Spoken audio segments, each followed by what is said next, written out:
Oh my gosh, I just got dragged across the lawn by my dog. He was on his leash. He was going like 100 miles per hour.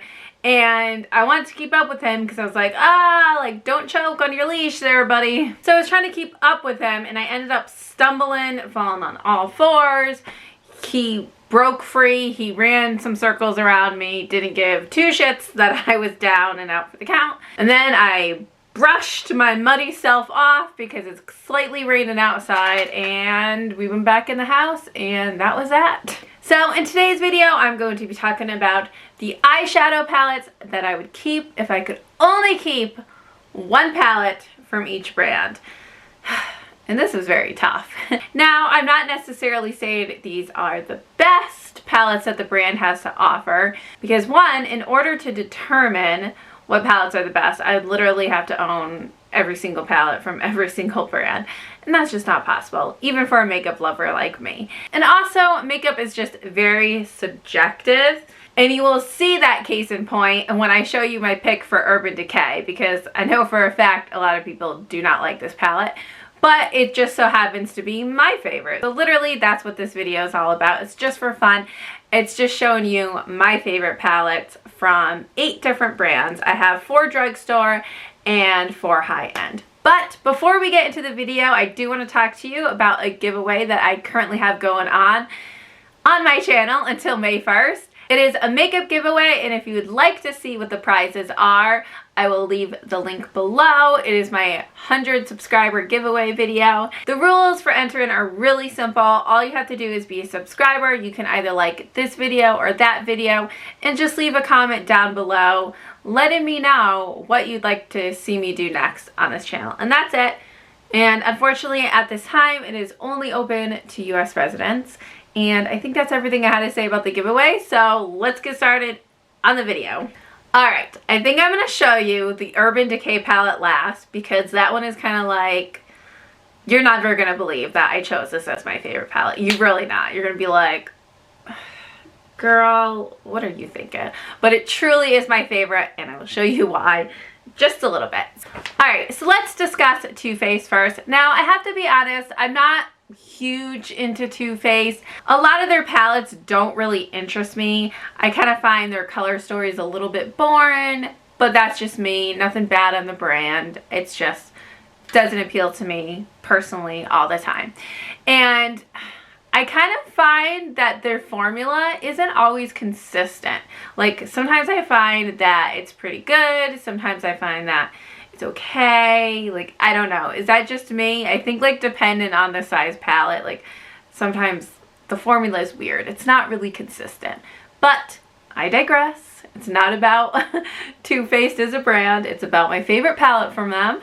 However, I was pleasantly surprised when I used this palette and discovered how much I really ended up liking it. I thought it was a pretty good palette. And that is the Papaya palette from their Tutti Frutti collection. Now, they also have like the Razzle Dazzle one, which I thought was okay. By the way, I did do a review of this palette on my channel, and so I'm gonna make a little playlist of all the palettes that I talk about in this video that I've done a review on, so you can just go ahead and check that out if you're interested. But yeah, pretty much I really liked this palette a lot. I feel like it just blended really nice. It had good pigmentation, and the color story just really appealed to me. I thought it was interesting. And look at that middle shade. Do you see that shift it has going on? It's like a gold pink shift. Sorry, I'm like trying not to blind you, but I also want you to see the shift. So I really liked this color story quite a bit, and I'm really into corals at the moment. And yeah, this doesn't have like a ton of corals in it, but it has like a couple. So I was able to come up with a really nice coral look, and I just thought it was really pretty. And even though it's a fairly small palette with only 7 shades, like, I feel like you could get a couple of different looks from it. Coral will probably be the consistent theme throughout all your makeup looks, but you know, you could do like a yellow coral look or a purple coral look or a coral look. So I just really enjoyed using this palette, and honestly, I get excited anytime I get to use it. And quite honestly, even if you do only create like a couple looks over and over again, if the look is working for you, it's not exactly a bad thing, you know? If it's not broke, don't fix it, right? All right, let's talk about next. Now, this brand is very hit or miss with me, and I feel like it's mostly missed. I feel like they almost make the mark, but not quite always. So I feel like with a lot of their palettes, I just feel frustrated trying to use them because the pigmentation isn't quite what I want it to be. I feel a little bit let down. But when I found this palette, I was really blown away by how enjoyable this palette was. And that is the To Me Love Me palette. Now, packaging aside, it's cute, but this stupid string drives me nuts. Packaging aside, it is such a beautiful palette. I mean, first sight, it might not look like the most exciting of palettes to everybody, but this is like right up my alley. Like, you get a lot of purples, you get a lot of pinks, and you have some good transition colors in here. I thought this palette was pretty well-rounded, especially since I'm somebody that really likes purples and pinks. And what I actually really liked about the pinks was that they had that cool undertone, because some pinks have, you know, a warm undertone, and I feel like warm undertones don't always look the most flattering on me. So I was really excited to have some good cool tone pinks in this palette.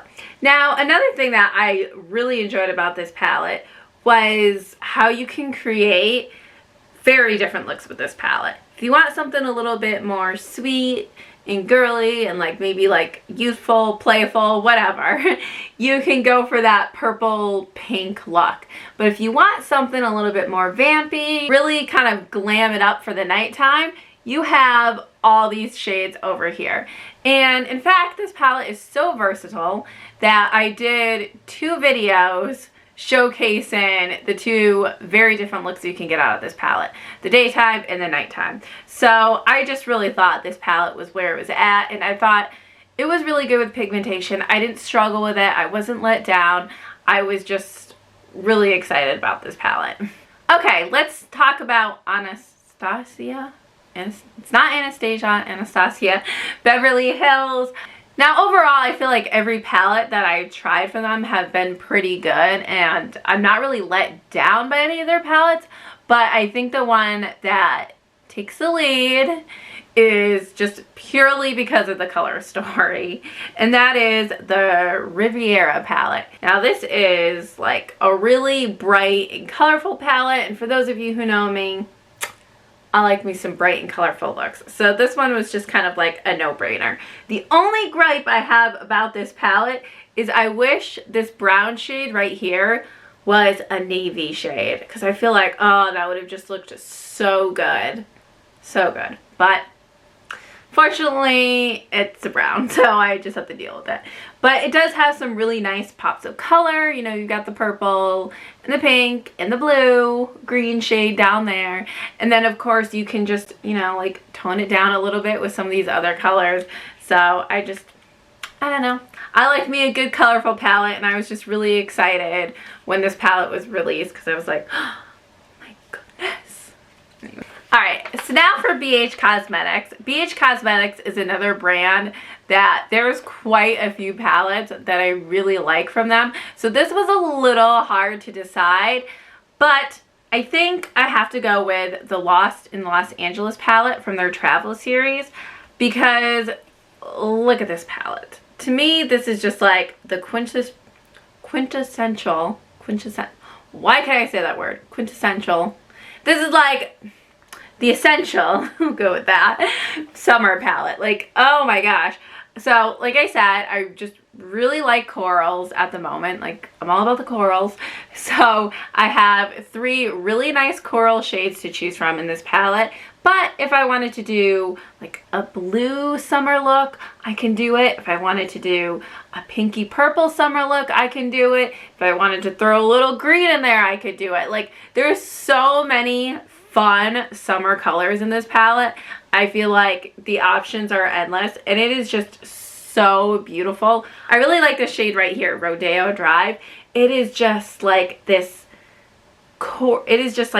fiery sort of coral color. It is so pretty. And again, I also reviewed this on my channel, so go check it out. Whenever I scroll through my videos and I see the thumbnail for this video, I'm just like, oh, that is such a pretty eyeshadow look. So I really like that. However, this is my favorite, but I thought I would show you another palette I really liked from this brand, and that is their Lunar New Year 2021 edit. Now this palette's a little bit messy, but I really liked this palette because I just thought it had like a pretty unique color story, and I thought the reds in here were pretty good. Like sometimes you get reds and you're like, yes, this is gonna be a nice bright red, and it flops. I didn't feel like that was the case with these reds. So they were really pretty. Like, they were really good. And I don't know. I really like how you have the red and the green in this palette, but it doesn't give off like Christmas vibes. And they have some really pretty pressed glitters in this palette. Like, I just feel like this is such a unique color story. So it's a really fun palette. So if I get to keep two from BH Cosmetics, I'd keep this one as well. But for my #1 choice, it would be this one.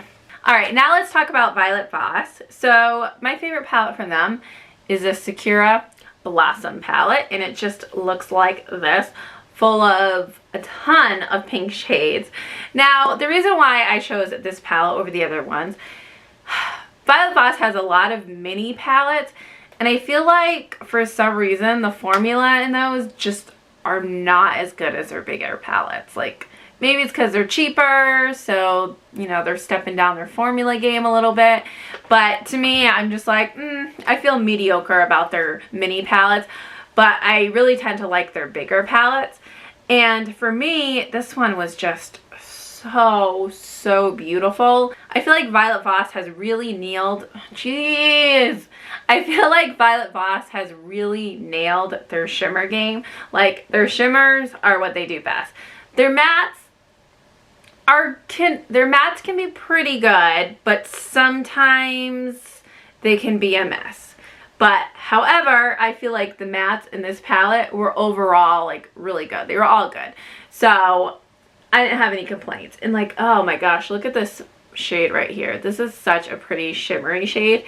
Now, like I said, there are a lot of pinks in this shade, so you're probably going to get the same look time and time again. However, if you wanted to mix this with another palette, like, you could do different kinds of pink looks. You could do a deeper pink look. You could do a bubblegum pink look. You could do a Barbie pink look. You could do a shimmery pink. You could do a matte. Like, every pink look that you could possibly want or hope for is probably in this palette. So I just thought this was a really good palette. And I also reviewed this on my channel. So again, check out that playlist. I'm also going to give you a second recommendation for Violet Voss because it's my video and I can do whatever I want.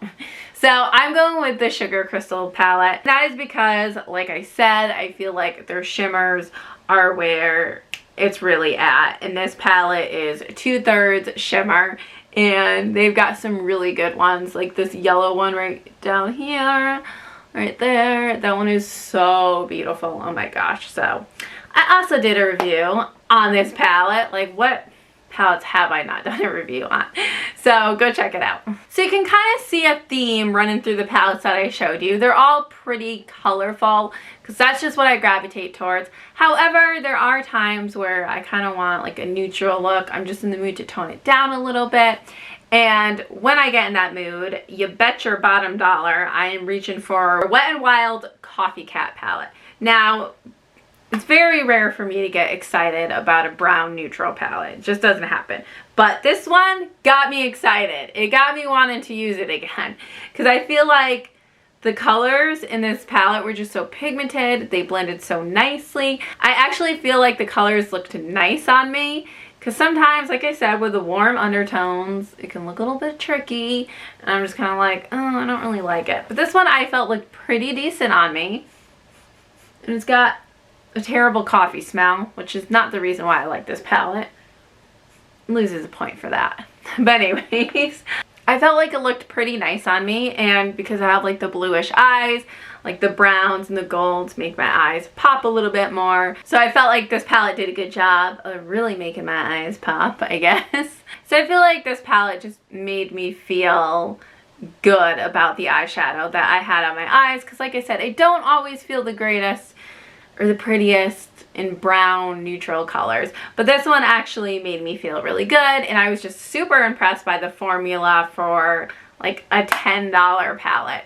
So this one is definitely the one that I'd keep from Wet n Wild for sure. All right, let's get into Urban Decay now. This one is definitely going to be a controversial choice, but my favorite palette, and the only palette I would keep from Urban Decay, if I only had to keep one, would be their Naked Smoky. Now, I know a lot of people are like, oh, that's the worst Naked palette. But for me, it was my favorite. I like have reached in this palette so many times.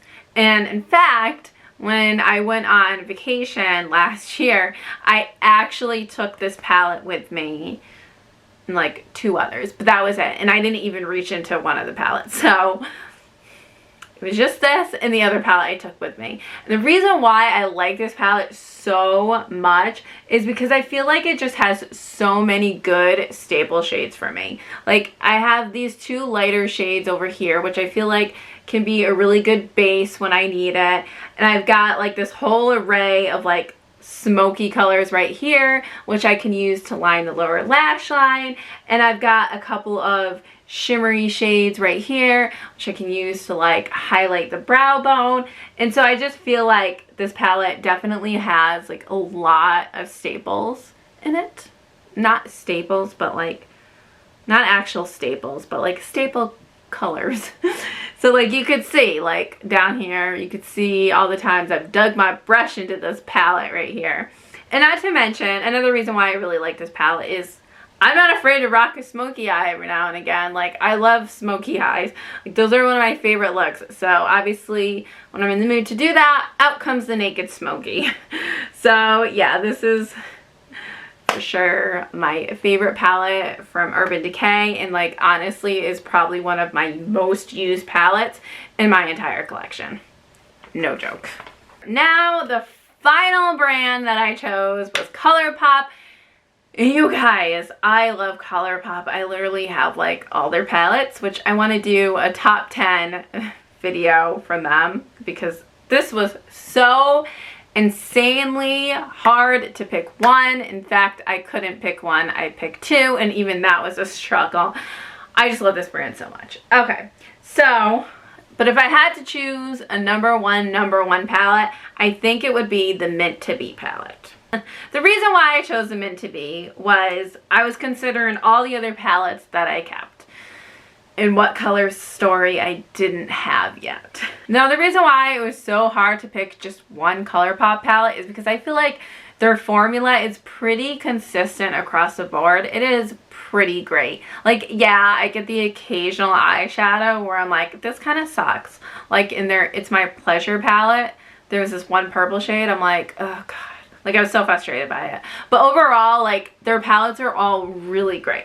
But I chose Mint to Be because like I said, like I was considering what colors I didn't have and also what colors I like wearing on my eyes. Now I feel like my favorite colors to wear is like blue, purple, pink, and mint green. Like I'm just so obsessed with mint green color that I feel like this is also probably why I chose the palette. But as you can see in the other palettes I chose, like I had some pink palettes, I had some purple shades thrown in throughout, I had like a couple of blues. I didn't really have any like mint, and I'm obsessed with mint, so I want to have a mint palette. So that's why I chose this one. And the reason why I'm so obsessed with mint lately is because up until like a year ago, it was just a color like you really didn't see in many palettes, and now all of a sudden it's like all over the place. And I put it on and I'm like, oh, that actually looks good on me. And I don't know, it just feels like a fresh, unique color to wear, because it's like we have seen that bright pink a million times. You've seen like the brown a million times. It's like, I feel like you haven't seen mint a million times. But anyways, okay.